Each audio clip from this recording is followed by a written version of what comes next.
Well, you're watching the KOAM Morning News on Fox 14. Right now at 7, more than 400 boats are on Grand Lake for the largest national high school fishing event in the world. Also, a Southwest Missouri summer camp celebrates its reopening just months after serious storms caused severe damage. And y'all are gonna believe this. It's another hot and muggy day in the 4 states, but increasing rain chances later. Look at your forecast coming up. The 4 states' most watched news starts now. Well, good morning and welcome to the KOAM Morning News on Fox 14. I'm Elise Snowy. And I'm Chris Warner. It's just after 7 a.m. now, almost 7:01 really, on this Thursday, June the 26th. About to conclude the first full week of summer and ready to roll into July. Right. And of course, as the temperatures heat up, well, you've got to be, smart about it. A lot of folks heading outdoors. Certainly are. Hundreds of high school anglers from 40 states and overseas are fishing the waters of Grand Lake this week. And as KOAM's Ty Park shows us, they're competing for a chance at scholarship money in a tournament where big bass could bring big bucks. It's a student tournament and many states represented. There's 2 different additional countries represented. The High School Fishing World Championship and Nationals are underway in Grove, Oklahoma. Along with the student anglers, their families. So it's not a typical tournament where maybe you're getting them for 2 days. Our business community is seeing an influx of folks here to the region, and they're here, some of them even for more than a week. There are 2 student anglers per team in each boat, along with a captain, all competing for the same goal. We're offering about $3.8 million in scholarship offers this year for these kids.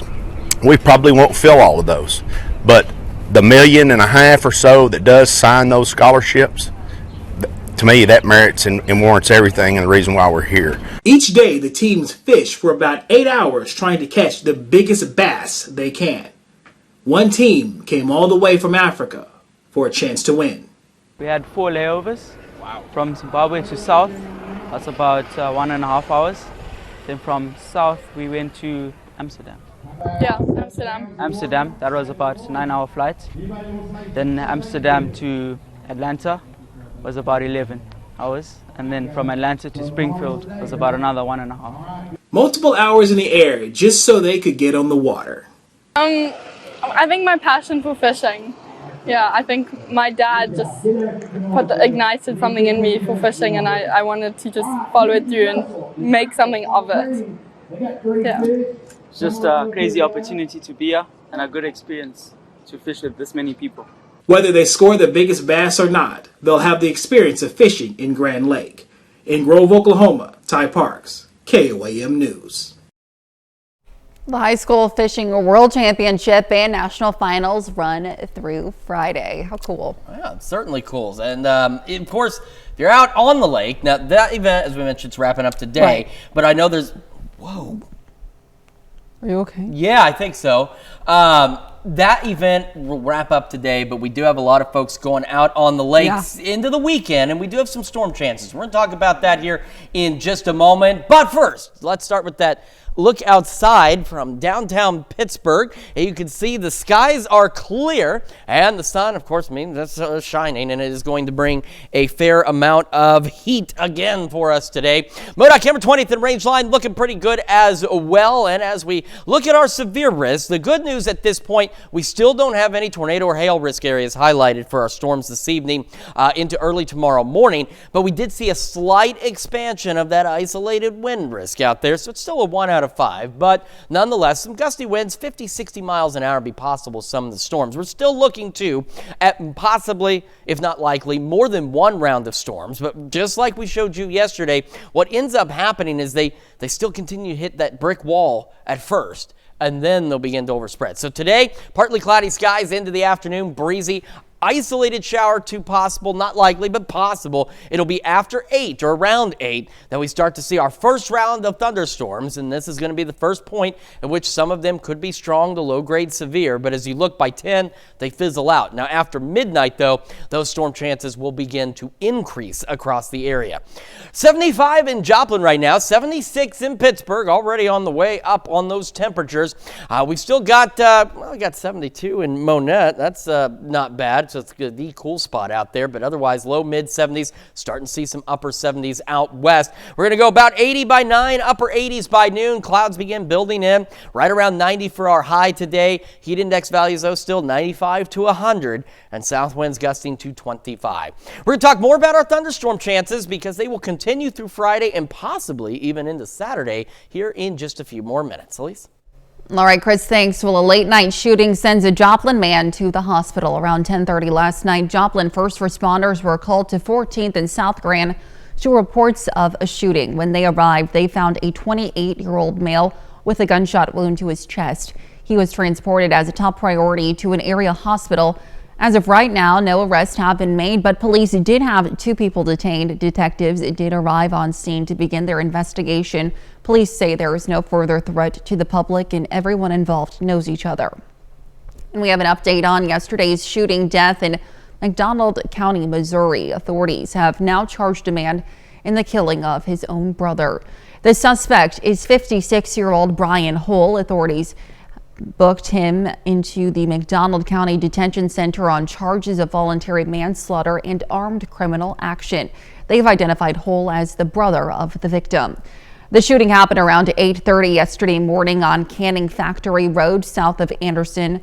Authorities say Hull told investigators he had gone to pick up his brother to take him to work, that the brother became upset, and that a physical fight occurred. Investigators have not released many other details, but the sheriff says authorities are not seeking any additional suspects. You can look for updates on KOAMNewsNow.com. Well, the closed session of the Carthage City Council leads to the termination of a department director. At the conclusion of Tuesday night's closed session, the employment of Abby Almendinger, the director of Parks and Recreation, was terminated effective immediately. The decision came from the recommendation of the mayor, David Bren Flanagan, and the unanimous consent of the council. Almendinger took over the position of Parks and Rec Direction back in December of 2022, where she oversaw the Parks Golf Course Pool, Memorial Hall, and the Civil War Museum. You can find more details on our website, KOAMNewsNow.com, as they become available. And to be the first to see breaking news, weather, and sports, you can download the KOAM News app. It's available free of charge in the Apple App Store and the Google Play Store. Just search for the KOAM News app. Well, Berry County Summer Camp for those with disabilities is celebrating its reopening after severe storms in April caused widespread damage. As KOAM's Samantha Walker reports how it was made possible. For the past 30 years, Camp Barnabas has helped offer a true summer camp experience for those with disabilities and their families. To get to hang around with people like me and being able to be like one with them, like talking to them about stuff. But when severe weather hit Berry County in April, destruction at the camp was extensive, with power poles and tree limbs pulled down across the property. In some cases, entire trees crashed into cabins. Whether Camp Barnabas would be able to happen this summer became a big question. I prayed about the camp will be on this year, which is they got it cleaned up on time, so I was grateful for that. Staff say more than 250 volunteers from near and far donated their time and money to help clean up damage and make repairs. The support that Camp Barnabas has through other organizations, people talk about it everywhere. Coming from like Texas, Oklahoma, Kansas, it was a really cool thing to see. I can't even describe how that makes me feel. I definitely would say I have the best job in the world. People love Barnabas, they love the mission, they love our campers, and it's just an incredible feeling. Now behind me is the zip line here at Camp Barnabas. It's one of the favorite activities here that was damaged but then rebuilt following those severe storms. We didn't know if we would be able to have camp on time. To make it to this day, to this celebration that we had been talking about for months, it's incredible. It's a good feeling. The rebuilt zip line is now more accessible and more popular. That was my first time. It was a little scary going up, but going down was awesome. As campers fill the cabins at Camp Barnabas, they're grateful for the countless hours of work volunteers put in to make it possible. Thank you from the bottom of my heart. It really shows that people really care about Camp Barnabas outside of Camp Barnabas, and if there was any problems, they would come and help. Because without this camp, I don't know what I would do. Reporting in Berry County, Samantha Walker, KOAM News. With camp up and running, campers of all backgrounds say they are ready to enjoy a summer of fishing, canoeing, ziplining, and swimming. And those are our top news stories this half hour. Coming up next, Emily Frankowski joins us to share what exciting things are happening with Connect to Culture. And later, Captain Austin Webb joins us with a few tips for a safe 4th of July. You're watching the KOAM Morning News on Fox 14. We'll be right back, but first, here's a live look from Parr Hill Park in Joplin.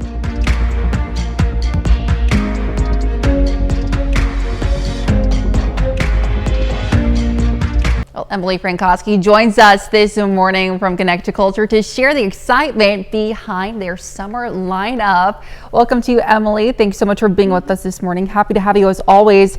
Lots of exciting things happening this summer with Connect to Culture. Talk to me about your Liberty celebration coming up this weekend. Yes, just in a couple days, this Saturday, everyone should come out to the Cornell Complex because we've got Liberty Celebration, which is sponsored by Liberty Utilities, our wonderful neighbors just to the north. Right. Yes. And we do this every year. It's a big patriotic celebration just in advance of the 4th, which you're going to be talking about fireworks soon. We will have some fireworks as well. But what's really fun is Liberty, is a great partner. They have the big bucket truck that you will see in their parking lot that is very just something that is a tradition now. We kind of line the property with American flags, and this year we're going to have 3 wonderful area bluegrass bands. We've got No Apparent Reason, which is just on the screen right now, kind of a rowdy bunch of guys that play bluegrass music in the area. We've got the Votes Sisters, which are from Erie, Kansas, just sweet sister harmonies, and then Route 3 is our headliner, which they are from Purdy, Missouri. And so it's really a kind of a nice introduction to bluegrass in the area. They'll be playing a lot of patriotic songs as well. We'll have lawn games out on the Leggett and Platte Green. We're going to have food trucks. We'll have the Swanky Frank, Pineapple Bliss, and Loaded AF Burgers. Also concessions from Connect to Culture, merch for sale. We've got some fun patriotic themed merch. But it's just going to be a lot of fun, and thanks to our sponsor, Liberty Utilities, it's free and open to the public. Fantastic. And so it's just kind of come down to the complex. At the end of the night, we'll have a fireworks finale. So really just a wonderful way to introduce yourselves to what Connect to Culture offers our community. Absolutely. What a great way to kick off summer and the 4th of July celebrations as well. Speaking of summer, your Jomo Jammin' Music Festival happening next month. Give me all the details. How exciting. Yes.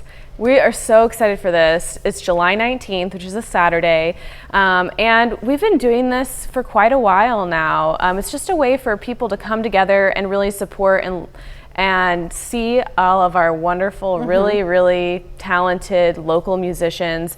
This year we've got 6 bands, some of them indie rock, folk rock, alternative music, Project 6, let's see if I can name them all. Project 6, Dance Monkey Dance, Sunset Circle, Here Now Band, Blister Soul, and Dawson Hollows, our headliner. So there's a lot to see. Something for everyone, Something for everyone. And we'll also have lawn games, more food trucks, just a lot of fun. And this is kind of the first summer we're getting to use that beautiful canopy that's outside on the south of the building. So it's just really fun. Like I said, both of these are really a nice invitation to the community and an introduction to what Connect to Culture is all about. And we hope that people like that, and then they want to come to our season, which we'll be announcing next month. Oh, how exciting. Can't wait to hear what's in store for that. But speaking of summer, you have camps and classes all throughout the summer as well. If people want to find information on what you all offer and how to get involved with those, where can they do so? Yeah, so Connect to Culture kind of keeps track of all of the arts organization summer camps. Just go to connecttoculture.org, take a look at our calendar, kind of look through there. You can search categories for summer camps and see them from Joplin Little Theater, Spiva Center for the Arts, Creative Arts Academy over at Ozark Christian College. So many different on there. It's just, this is the time to kind of experiment and just be creative. Absolutely. What a great way to get involved. Emily, as always, thank you so much for being with us this morning. Good luck on this weekend's celebration. Happy to have you as always. Stick around. We'll be right back. Welcome back to the KOAM Morning News. It's 7:19 now on this Thursday morning. It's going to be a hot and muggy day today. Tomorrow, for some of us, hot and muggy. For others, maybe a little relief. And I'm going to show you on the temperatures here. So we've got thunderstorm chances gradually increasing late this evening and overnight, carrying into Friday. They won't wrap up in our eastern counties until a little later in the day, so that keeps some of the cloud cover, some of the rain, so we stay a little below average. However, out west, since the storms will be done early, you're going to heat back up at or just a little above average and probably see those heat index values climb again as well. And as we go into Saturday, all of us get right back into the upper 80s to near 90, and we'll have those heat index values return close to 100. And then after 5 o'clock Saturday, we could get some additional shower and thunderstorm development out there. So it's something we want to watch very closely. Not expecting anything severe, just keep an eye on the thunderstorm chances, especially, it's the weekend. I'm sure a lot of folks heading out, probably heading in the water because it's been so hot. You just want to make sure you're paying very close attention to the weather, and again, a hot day for us on Sunday. For today, partly cloudy skies start building by this afternoon. Could get an isolated shower or two out into maybe, say, Greenwood County. And then after about 7, 8 o'clock tonight, we start to see shower and thunderstorm chances gradually increasing. Now, initially, they're still expected to almost hit like a brick wall. Get some thunderstorms out here around Fredonia, Howard, Sedan, Eureka, and then they try and migrate east and they die. And between, say, 11 and midnight, we just have a couple of spotty showers. After midnight, though, new storms begin to develop back toward Fredonia, southwest of Chanute, and they'll begin to increase in coverage across the area. So that is going to be where we start to see more opportunities for rain. Now, before sunrise, roughly between the initial start of these storms around 8 o'clock tonight and about, say, 5, 6 o'clock tomorrow morning, a strong or low-grade severe thunderstorm with some gusty winds will be possible. Once we get toward and a little after sunrise, thunderstorms continue. But the severe chances, or at least that low-grade severe chance, begins to go away, and now we're just dealing with general thunderstorms. But if you're heading to any of the lakes, especially maybe you're heading out early and you're going to be out there Friday, you want to make sure you're paying close attention to the weather, because by noon, as you can see, Stockton, Cassville, Grove, we're looking at those points where more thunderstorms will be possible. And again, severe weather is not expected, but we could get some gusty winds and, of course, quite a bit of lightning, so you just want to make sure you're playing it safe. By Friday evening, those storms wind down. Could get a few redeveloping storms late Friday. As we head into Saturday, it's not showing up on Future Track right now, at least not this one, but data is suggesting that after 5 o'clock, you see the clouds, we'll start to see additional thunderstorm development out there. So we want to keep an eye on that. Again, not expecting anything severe, but could have a few additional showers and storms. Clear skies like you're seeing now through the morning, near 80 by 8, mid-80s by 11 o'clock this morning. We're looking at south winds today, gusting upwards of 25, still gusting to 20 overnight. We'll fall back into the low mid-70s, mid-80s for some of us, upper 80s for others, back into the low, getting close to maybe even some mid-90s, especially in our western counties Sunday. More storm chances Monday and Tuesday. By Tuesday and Wednesday, a brief reprieve as temperatures drop a little below normal. Then we head into the 4th, and you can see we still have those pop-up storm chances out there, so don't cancel your plans. Just have a dry spot for the barbecue and for those fireworks in case you get caught underneath one of those storms. That's Check Your Forecast. We are back with more right after this. Well, the 4th of July is next week, and pretty soon your neighborhood will be filled with the sights and sounds of fireworks. We have Captain Austin Wood from the Joplin Police Department with us this morning with a few tips to keep in mind before you begin your celebrations. Good morning. Welcome to you. Thank you so much for being with us. Of course, 4th of July next week. Lots of exciting things that come with the holiday, but of course, you got to be safe when you're doing so. Absolutely. You know, the 4th of July is one of those holidays that we prepare for all year. We spend the first half of the year getting ready for it, and we spend the second half of the year talking about it. So, you know, as we go into the 4th of July, one of the biggest things is, you know, the Joplin Police Department wants everybody to have a happy and very safe 4th. And to do that, you know, we're encouraging people just to take a second at this point and plan ahead. Right. You know, there's a few safety things that we just got to remember and start preparing for. And I think the biggest thing is, you know, practice good safety habits. You know, kids running around oftentimes, you know, let them see good safety habits just right from the start. You know, the other thing is if anybody's going to be around any sort of waterway, right, have a flotation device readily available. And that kind of comes with have a plan. Start planning now. We're about a week out. And the other thing is, you know, if a designated driver is going to be needed, start planning for that now. You know, there's oftentimes many options to have that designated driver, whether it's a friend or somebody that's there, or a ride-sharing program. Sure. Just have that plan and start thinking about it now. Absolutely. What are some of the most common accidents that you see, you know, in correlation with the 4th of July, especially when we're lighting off those fireworks? You know, there's a variety of different injuries that can happen, but burns, but secondary fires, you know. Secondary fires are a big thing, and that's kind of one of the things that people ought to start using for planning ahead. You know, take a look at our website, because there are certain fireworks that aren't allowed to be shot off in Joplin just for that reason. And there's a variety of those, but the two biggest ones are bottle rockets and those sky candles. Yeah. That you light the candle and they float up into the air, and they sometimes get blown into a field or a yard that can start that fire. Certainly. Speaking of things that aren't allowed, talk to me about some local laws within Joplin city limits that folks just need to be aware of, especially as, you know, it's a whole weekend this time of year, so people are going to be up lighting fireworks all throughout the night. Talk to me about what people need to keep in mind. You know, probably the biggest confusing thing is the times and the dates that fireworks are allowed. The fireworks are allowed in Joplin the 1st through the 4th, and from noon to 11 o'clock at night. And so those time frames have been that way for a long time, but a lot of times there's some confusion. So just trying to remember those dates where they're allowed to be shot off and the times that they need to be stopped. Certainly. Well, thank you so much for your time today. Lots of important reminders, and, you know, start preparing now. You still have time. As always, thanks so much for being with us. Stick around. We'll be right back. The 4 states' most watched news starts now. Welcome back to the KOAM Morning News on Fox 14. It's currently 7:31. I'm Elise Snowy. After weeks of heavy rain followed by warm temperatures, mosquito breeding sites are on the rise across Joplin. And the city's health department is urging residents to take precautions. Crews have launched a mosquito fogging program to help control the growing population, but officials say residents can also help by staying indoors during peak mosquito hours, wearing long sleeves and pants, and using EPA-approved insect repellent. Mosquitoes, they like a few different things. They need a few different things to reproduce. Shade, they don't like to grow in direct sunlight. Some sort of vegetative matter and standing water. Those are really conducive to a lot of mosquitoes. The city fogs once a week between 4 and 6 a.m. as long as weather cooperates. Well, the city of Girard names hometown officer Jesse Snyder as the new police chief amid staffing challenges. Snyder is a Girard native with 6 years of law enforcement experience. He steps amid officer vaccines that left many residents concerned. Local businesses have said they've noticed a troubling increase in crime and the absence of police patrols.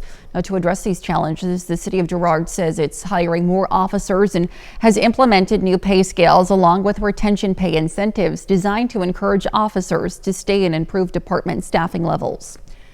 The Boys and Girls Club of Southwest Missouri hosted Best Buy's Geek Squad Academy in Joplin. It's a tech camp that teaches kids or junior agents the power of technology and how to use it. Junior agents switch through 5 classes, learning things like digital music, stop motion photography, and 3D design. They're taught by volunteers from local Best Buy stores and Geek Squad agents over the course of 2 days. You can see how focused and engaged they are in learning about the skills that it takes to make some of the content that they engage with every day. So we enjoy, like I said, taking the time out of our normal schedules and being able to bring that to the students.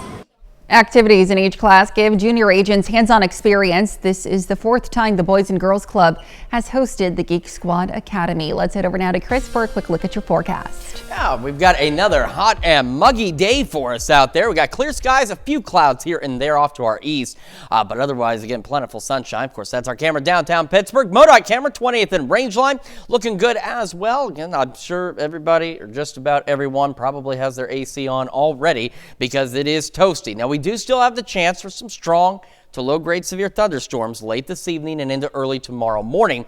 No hail or tornado risk areas highlighted, which is good, and the wind risk, while we did see a slight expansion of that, it is still just that level 1 out of 5. So we're looking at maybe 50, 60-mile-an-hour wind gusts at this point with some of those stronger storms. For today, though, through the afternoon, we will simply start to go partly cloudy. Could get an isolated shower or two in Greenwood County, and then it's around 8 or so that thunderstorm chances begin increasing in our far western counties. Now, initially this evening, they try and roll east, and you see they die out. It won't be until after midnight that we'll start to see more scattered storms, but even the initial storms could still be strong to low-grade severe out there.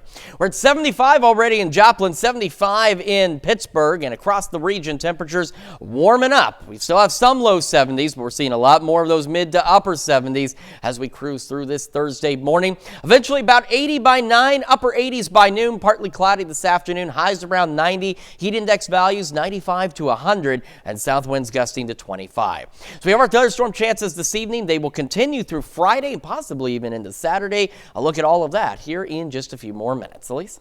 All right, Chris, thanks. Well, according to the Record Industry Association of America, vinyl sales have grown 10% over the past year, which is its 17th consecutive year, to $1.4 billion. KOAM's Lonnie Walton spoke to the owner of Dig It Record Barn in Joplin about why vinyl's attraction is spinning back around. Vinyl's been a big part of my life. I've got 500 plus pieces of vinyl myself. Bill Crook is from Joplin. He's out shopping with his wife for his birthday, which is tomorrow. And of course, there's only one thing on his mind: vinyl. Putting that disc on a turntable and watching that thing spin and the needle hitting it is like music to my ear. Also, music the store owner of Dig It Record Barn, Lynn Fortner, who says he's seeing an increase in sales in all age groups. I really feel like the driving factor is just a collectability. The 20 to 40-year-olds today are realizing the value of supporting the artist and owning the material. Crook says he's not the only one who loves the music. I've got grandkids that play vinyl. I've got friends that have discovered vinyl all of a sudden. You can only imagine who some of the best sellers are. Taylor Swift, of course, Jeff Buckley, and then always Pink Floyd, Fleetwood Mac, like Chaperone. She's from right here in Missouri. Now, we know these two love vinyl, but what about streaming? Yes, I do. Okay. The artist actually intended for you to listen to an album from the beginning to the end. It's a story. Industry music lovers hopes the love of vinyls passes to the next generation. Reporting in Joplin, I'm Lonnie Walton, KOAM News. According to the Record Industry Association of America, streaming continues to be the most popular format for music. And that's a look at our top news stories coming up this half hour on the KOAM Morning News. Fireworks are fun to watch, but your pet may not enjoy it as much. We'll have a few tips to help keep your furry family members safe this 4th of July. We'll be right back, but first, here's a live look from Par Hill Park in Joplin.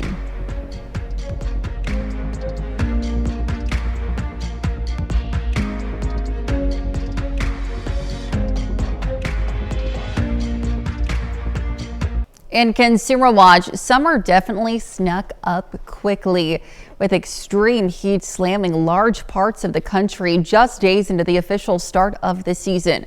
But with the mercury still high, it's putting a strain on power grids and increasing the risk for potential blackouts. Fox News correspondent Janley Painter reports.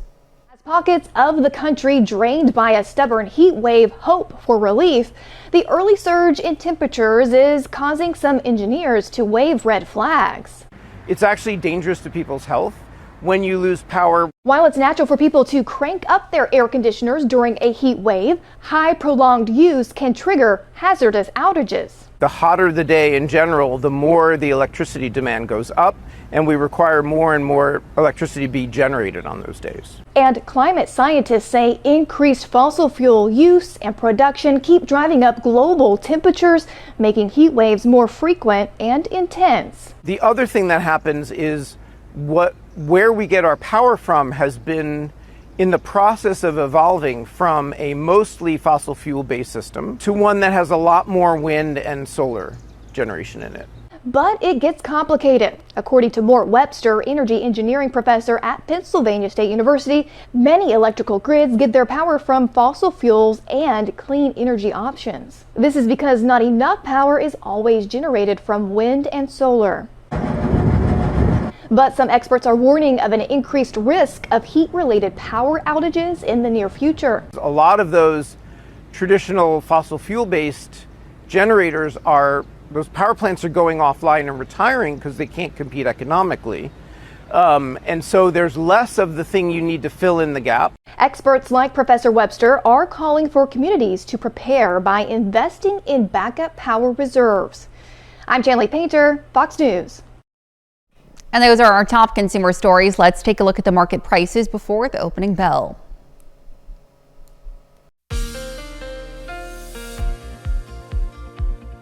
Welcome back to the KOAM Morning News, 7:44 now on this Thursday morning. Going to be a hot and muggy day today, which we will get to in a moment. We also have thunderstorm chances out there late today and into Friday, and you'll be able to kind of tell where at least some of the rain chances and cloud cover will be once we take these temperatures past noon. Take a look in the eastern half of our area, temperatures at, or actually in most cases, below normal. This is where the rain cloud cover will be. We will have showers and storms to start the day tomorrow in southeast Kansas, but they'll migrate east, which means you'll get a little clearing, and so parts of southeast Kansas, even into northeastern Oklahoma, are going to be a little hotter, a little closer to 90, and those heat index values are probably going to climb again into the mid to upper 90s because of all the rain. It's going to leave behind some muggy conditions, but to the east, you'll be a wee bit cooler. By Saturday, though, everybody goes right back into the upper 80s to right around 90 degrees for those highs, which will put our heat index values back again up close to 100.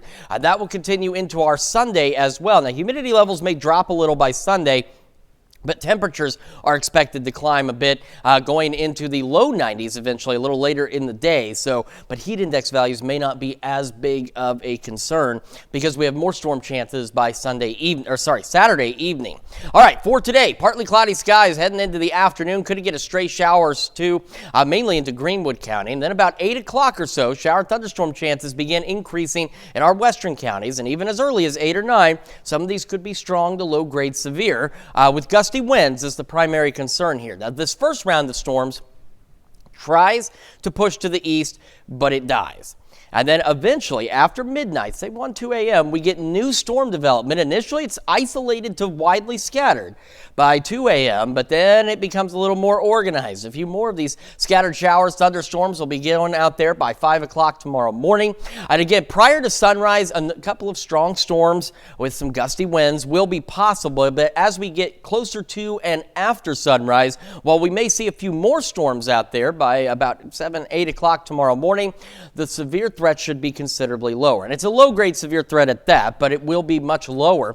We'll deal with the scattered storms, again, migrating by 10 a.m., mainly into Missouri, with some isolated to scattered showers and storms to the west of that. That's why, again, points east are going to be a little cooler tomorrow because it'll be a little later before they clear out. Now, while severe weather is not expected tomorrow afternoon, by noon, Stockton, Cassville, Grove, we pointed it out this morning. If you're heading out to any of our lakes or anything like that, heading out to the water in general, you got to pay close attention to the weather and make sure you remember when thunder roars, head indoors, because we could still get some gusty winds, which could be problematic on the lakes, but then also all that lightning can be very dangerous as well. Those wrap up by Friday evening. We could get a few isolated storms redeveloping late Friday night. As we go into Saturday, again, this particular version of Future Track picking up on it, but a little late, but we're looking maybe as early as 5 o'clock or so Saturday evening to start seeing additional showers and thunderstorms out there. No severe weather expected, but some more storms will certainly be possible. Clear skies out there to start the day, near 80 by 8, mid 80s by 11 o'clock this morning. Highs today about 90, heat index values up to 100, and south winds gusting to 25. Mid-80s for some of us tomorrow, some upper 80s out there as well. Low 90s through the weekend, the start of next week. More storm chances Monday and Tuesday, and some pop-up storms for the 4th. So don't cancel your plans. Just make sure you got a dry spot in case you get caught up under one of those storms. Let's check your forecast. We're back with more right after this. Well, as the countdown to Independence Day ticks on, animal welfare experts say pet owners should be using this time to make any preparations if their four-legged companions suffer from firework anxiety. Ted Lindner takes a closer look at several strategies that could prove helpful and why it's important to test out your pet's reactions in advance. Fireworks on the 4th of July are a dazzling spectacle many of us look forward to every summer. But it's a different tale for many of our furry friends, especially dogs and cats. Dogs' hearing is so much stronger than ours. The fireworks are extremely loud, but also they can't tell where they're coming from, and that's the scary part. And they also can pick up the feelings and vibrations of these sounds. And while pet care providers say there's products that might help combat the noise and anxiety, there's calming jackets. These work by having compression around our pet. You can also get something like a happy hoodie. It's going to hold their ears down a little bit more to make the sound less impactful. There's obviously things like CBD. what works for some pets might not work for others. The big note here is try it before the 4th of July. Nicole Ellis, a Rover certified professional dog trainer, says owners should use the time leading up to Independence Day to talk to their pet's vet about anti-anxiety supplements and recommended doses. I have 2 dogs that are the same weight. They take different doses. So try it in advance, really see. Besides that, make sure to stock up on treats so your pet will be distracted from the noises.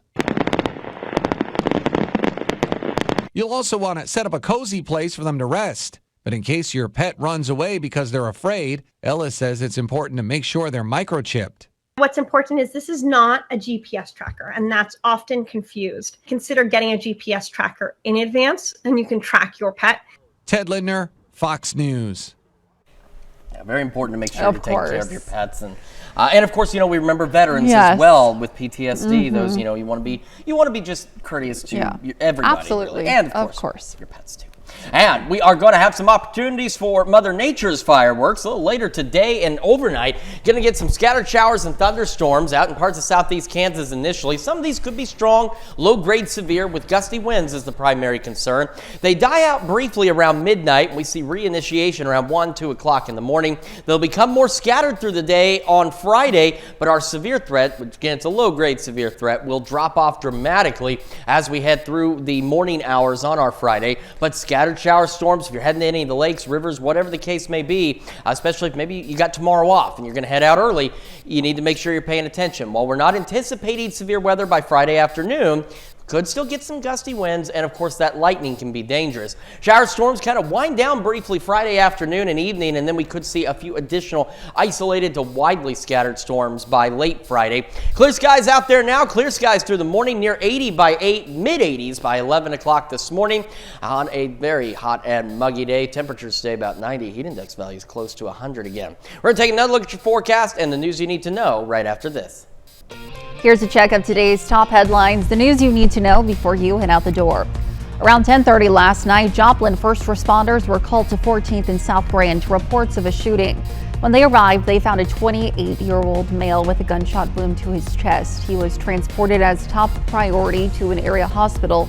As of right now, no arrests have been made. Police say that there is no further threat to the public and that everyone involved knew each other. Authorities now charge 56-year-old Brian Hole in the killing of his brother.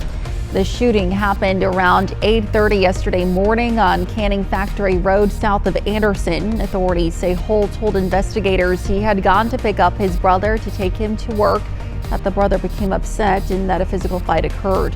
But the sheriff says authorities are not seeking any additional suspects.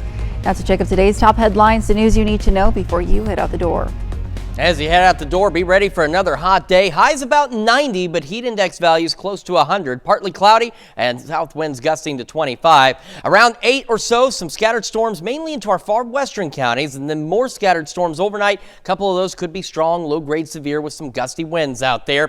More scattered storms through the day Friday, possibly again Saturday evening. No severe weather expected at this time with that activity. We heat back up Sunday, more storms Monday, Tuesday, and maybe an isolated pop-up storm on the 4th. Alrighty. Yesterday, Arvest Bank presented a $12,000 check to Bright Futures Joplin through its 15th annual Million Meals campaign. Now oh, sorry, I did it again. Please go on. I'll just watch. Yes, the campaign held each spring raises funds to fight hunger across Missouri, Arkansas, Oklahoma, and Kansas. Now it's my turn. This year, the campaign raised more than $616,000, helping provide more than 3 million meals to those in need. Since 2011, the initiative has collected more than 5 million and helped provide over 28 million meals. To talk about being able to provide, and especially to help students in the area as well. Yes, great. During the summer months, that's when they're really looking for the food. The do. school's not in session. So. Absolutely. Well, thank you all so much for joining us this morning. We're going to be back with more news and weather today at noon. Have a great rest of your morning.